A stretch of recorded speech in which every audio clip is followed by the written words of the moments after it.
आटे का समोसा बनाना सिखाऊंगी। मैदे का तो हर कोई बनाता है, लेकिन मैं आज आटे का समोसा बनाना सिखाऊंगी।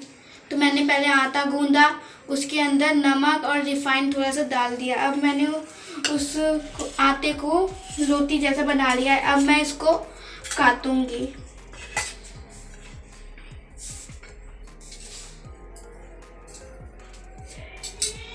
तो अब मैंने इसे काट लिया है। अब मैंने क्या कहते हैं आलू पहले से ही तैयार रखा था उबाल के, तो मैं पहले इसके अंदर भरूंगी नहीं, पहले थोड़ा आधे साइड पानी डाल लूँगी। अब इसे कोन की तरह तैयार कर दूँगी। मैंने तैयार कर दिया है कोन की तरह। अब मैं इसके अंदर आलू भर दूँगी।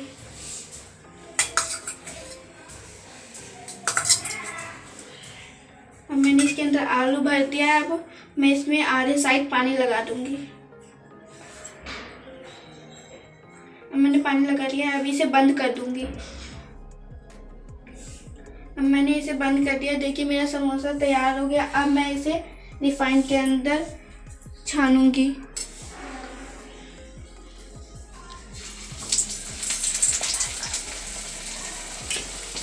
और रिफाइंड गरम है, पहले गरम होने दीजिएगा तभी डालिएगा समोसा।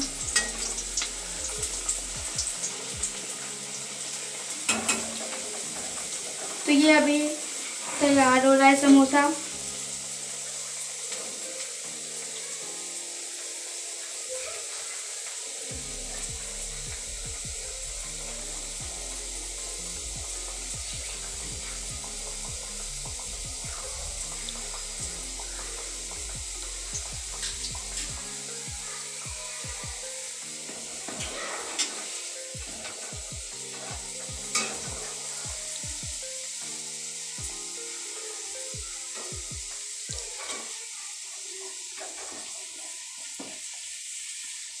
अब ये एक साइड से हो गया है। मैं इसे दूसरी साइड पलट लूँगी।